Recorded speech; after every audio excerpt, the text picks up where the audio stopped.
বাসা থেকে নেমে রিক্সা, রিক্সা থেকে নেমে বাস এবং বাস থেকে নেমে হাঁটি হাঁটি পা পা করে হাতিঝিল বোটের লাইনে দাঁড়িয়ে থাকি সকালবেলা অফিসে যাওয়ার জন্য। লাইনে দাঁড়িয়ে দাঁড়িয়ে মনে হয় আমার যদি একটা প্রাইভেট কার থাকতো কত আরামেই না অফিস যেতে পারতাম।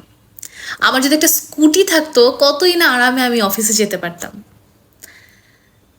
কিন্তু পরক্ষণেই যখন লেক ক্রস করে গুলশান নামি এবং ঘাটে নামার পর যখন প্রতিদিন দেখতে পাই একজন মহিলা তার ছোট বাচ্চাটাকে নিয়ে কাঁথা মুড়ি দিয়ে ঘাটের পাড়ে শুয়ে আছে, ঠিক বাচ্চাটার পাশেই আরেকটা কুকুর শুয়ে আছে একদম গা ঘেঁষে, তখন মনে হয় আমি কত ভালো আছি।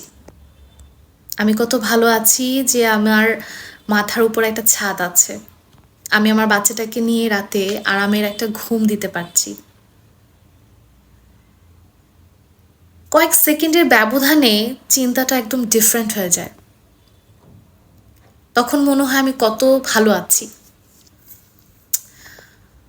কি নিজের কাছে নেই এটা ভেবে টেনশন আফসোস করার থেকে, খারাপ থাকার থেকে, আমার কাছে কি আছে এটা নিয়ে শুকরিয়া আদায় করতে যদি আমরা শিখি, তাহলে আমরা আমাদের লাইফে অনেক হ্যাপি থাকবো।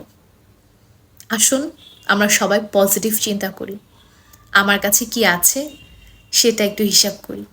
আমার কাছে কি আছে এটা কার কাছে নেই, আমি কতটা ভালো আছি এতটুকু চিন্তা করি। ভালো থাকবেন সবাই।